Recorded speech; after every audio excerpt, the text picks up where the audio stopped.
Lahat ay apektado po na yung victim po na naging wordless sila. Wala na sila time. In fact, wala na sila time sa pag-evangelize sa iyang mga loved ones, yung mga sons-in-law. Wala na sila time tungkol kay na-busy na sila. That's why, through Abraham, nag-continue ng Ginoo kang Abraham, nga iyang i-destroy kana siya na syudad tungkol sa wickedness and naano ko sila. That's why bargain siya sa Ginoo na kung possible na dili kadladong na siya na syudad kaya naano ko sila. Bakit kay sila ay na victim po na involved sa wickedness. That's why judge na po siya na syudad. But ang masave lang ay ang pamilya nila. But nagiging casual po hapon niya na asawa tungkol sa worldliness. That's why we Christians, we should be reminded that sa panahon na karon, we should remain faithful sa pagkakalakad sa Ginoo. Amen. Pasun niya, muabot ang Ginoo nga wala ka makapanganda sa atong pagkakalakad sa Ginoo, nga busy na ta sa kalibutan. Of course, if you are saved, you are eternally saved, but ang apektado na ay ang atong rewards. And kung sa mga ito na wala kay rewards, okay?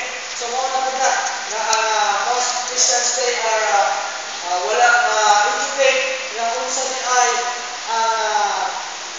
mahitabo sa mga Christians na wala reward. Of course, at makakaitaw niya ay dili ka to reign in Christ sa millennium. That's why we should be faithful this time tungkol kay pagabot sa rapture, sa judgment of Christ, kung masunog ang atong mga works in terms of our service, kay judge sa Ginoo ang atong mga service, not our sin, kung kay ang atong mga sin ay settled na siya, judge sa Ginoo ang atong mga service, ang atong mga works, kung masunog ang atong mga works, then what tayo rewards, and kung what tayo rewards sa millennium, sa 1,000 years reign of Christ here on earth, ay dito ka makareign in Christ, and our portion will be with the unbelievers. It's reserved ka ng Kristo for 1,000 years. And take note, 1,000 years is not easy. So, dito kung ganito ka maka-endure for 1 year na faithful sa pagkamalagad sa Ginoo. I don't know kung naabas ito hatin na ka-perfect na 1 year na wala absent. Just ang 2013,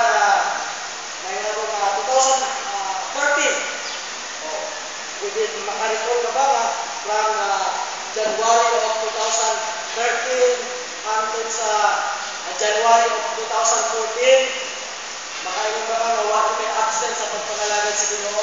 So you would say, kung natin mga absences, therefore, it's very hard na mga langit na po 1,000 years sa millennium. That's why kinahanglan ta karon chance na to na manikamot ka para makareign ka with Christ in the millennium. But because of worldliness, mao siya ang nakabungkag, nakadestroy sa ato nga ginaasam-asam nga rewards sa judgment seat of Christ. Ano man nga nagiging worldly si Mrs. Clutch because wala siya time sa Ginoo na analak sa negosyo. According sa verse 3 na ang tao ay busy, negosyo, or makita na siguro, ma-appear siguro sila lang, pwede na sila ay business dito, o sa mga kabisihan, na wala na sila time na maguna sa Ginoo. The affection of Mrs. Black, may affection na ano sa butang sa kalibutan. Wala na again, pag-una-una sa Ginoo. Colossians 3 verse number 1. And maybe victimize ka na ang atong affection siguro na sa butang sa kalibutan, wala na din sa pagkamalagad sa Ginoo. Colossians 3 verse number 1. According to Colossians 3 verse number 1, if then be risen with Christ, seek those things which are above, where Christ seated on the right hand of God. Set your affection on things above, not on things on the earth. Kinahanglan ibutang nato ang affection. Kung sa may affection, that will be your love. Ang imong hugma. Maybe wala ka sa pagpangalagad sa Ginoo. Maybe ang church sa imo ay later na lang. Ang first priority maybe is your job, is your family, is your negosyo, o unsa pa na. But the service of God, serving God ay paano lang na siya. Punaan na lang time ka na. Kung available na ko. But as of now, I'm too busy. Na ako daghang overtime. That is considered to be our affection. Asa man ang ginabutang ang atong affection, ang atong first priority sa Ginoo ba, sa pagpangalagad ba, o naanan na sa kalibutan. That's why she was worthy. Her ambition, not only her affection, but her ambition. Ang ambition maybe ni Mrs. Lat ay maging successful sa iyang trabaho, but not sa buluhaton sa Ginoo. And that could be our life maybe. Maybe ang atong ambition is makahuman ang Ginoo sa eskwela, unya na lang ang pagpangalagad sa Ginoo, buwa ko time sa Sunday tungod kay ako naghanap na human ng mga paperworks, or unya na lang na ang atong ambition ay magiging promote sa mga trabaho. That's why unya na lang ang Sunday kay gina-required ito sa akong boss or somebody na pinahanglan kong overtime, or could be our ambition ay magiging taas, kalangdon. That's why unya na lang makalagad sa Ginoo kaya pinahanglan ko sa mga shows, pinahanglan ko ang mga talent kaya magiging sikat na magiging tanyag. Unya na lang ang simbahan ang pagpangalagad sa Ginoo. Are we victimized of worldliness na wala lang time sa pagpangalagad? Ang atong spiritualidad ay grabe na tayo niwang nga ang atong spiritual life nato, wala ay kaon. Ang atong body ay grabe ka tambo, but later on magmahay ka. That's why we are reminded by God to remember Lot's wife because of her worldliness. Number 2, not only remember Lot's wife of her worldliness, but her wackiness. From the word wacky means crazy or insane or fool. So wackiness or foolishness. Kung ano man ang natin makonsider natin si Mrs. Lat na foolish. Ay mga tao sa Biblia na kinakonsider sa Ginoo nga foolish. Then for example, Luke chapter 12.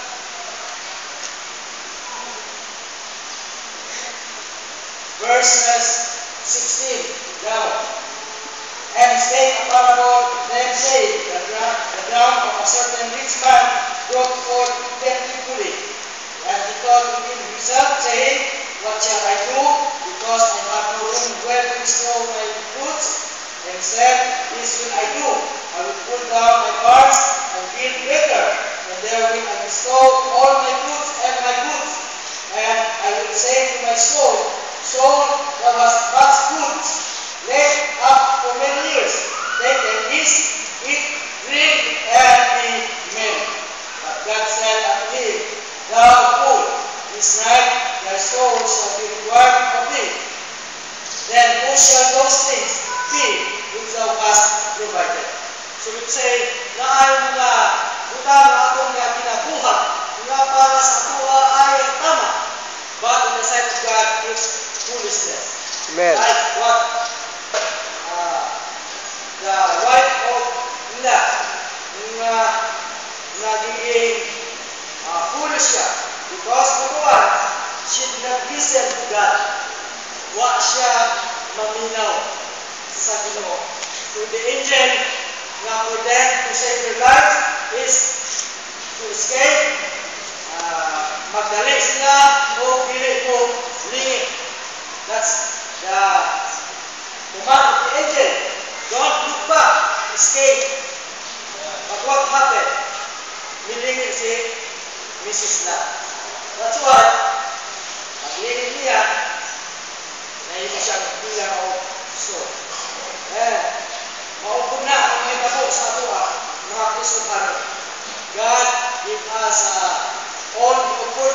serve Him. But sometimes, because of foolishness, na dili ta maminaw sa pulong sa Ginoo, dili ta maminaw sa warning sa Ginoo, then niya, makita na lang ako na mabungkag na lang ang atong mga kinabuhi. Genesis 17 verse number 19 verse number 17. Genesis 19 verse number 17. And it came to pass when they had brought them forth abroad, that he said, and say the angel, escape for thy life, look not behind thee, neither stay thou in all the plain. Escape to the mountain, lest thou be consumed. So we say, warning us sa Ginoo. God gave them the word for them to escape, for them to escape. But si Mrs. Lot ay limited.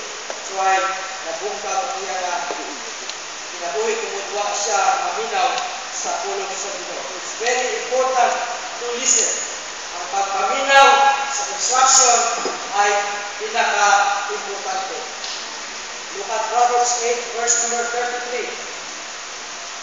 Proverbs 8 verse number 33.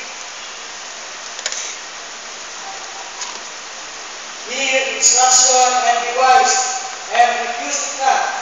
Blessed is the man that heareth me, watching daily at my gates, waiting at the post of my doors. When you say, it's very important to listen. Napaminaw ba ta sa pulong sa Ginoo? Yes, dili kita karon makadungog sa audible voice of God. Ang Ginoo mismo ni istorya sa tuwa, but through the preaching, through our conscience, the conviction of the Holy Spirit, we have the istorya sa ato. Somebody said, God whispers to us in our well-being. He shouts to us in our sufferings. Ito say, ang Ginoo nag-istorya sa tuwa sa still small voice, through the preaching, through your brothers and sisters instruction, or through the Holy Spirit. And God shouts to us in our sufferings. And sometimes we take for granted those instructions, preachings, and that's why una-una naman nadato ng problema, and that's still the voice of God talking to us through suffering. I hope ma-realize that God sometimes give us sufferings, problems, para makarealize ka na ang Ginoo nag-istorya sa ato. But Mrs. Lot did not listen to what the angel said. She did not listen to God, and above all, she did not love God. Wala na siya itugmas sa Ginoo. Because yung kanila, the first duty of love is to listen. Ang pinakaunang na duty sa gugma is to listen. You say, you love your wife, you love your husband, you love your church, but you do not listen sa mga premonition, instruction, then you did not truly love that person or somebody. According to John 14 verse number 15. John 14 verse number 15. Jesus said, if you love me, keep my commandments. But the reason why we do not keep God's commandment, because maybe ang ating love ay wala na. Or maybe naapa pero gamay na lang. Na-transfer na ang ugma na ito ngadto sa kalibutan. Basta kung nakaroon ang ating love sa kalibutan kaysa ugma na ito sa Ginoo. Nabiktima po niya according to 2 Timothy 4 verse number 10. 2 Timothy 4 verse 10. For Demas hath forsaken me, having loved this present world. To say, once na ating magugma ganit ay lihis na, nahina ang object sa ating magugma, o yung Bible, where your treasure is, there will your heart be also. It means to say na ang treasure ni Mrs. Lot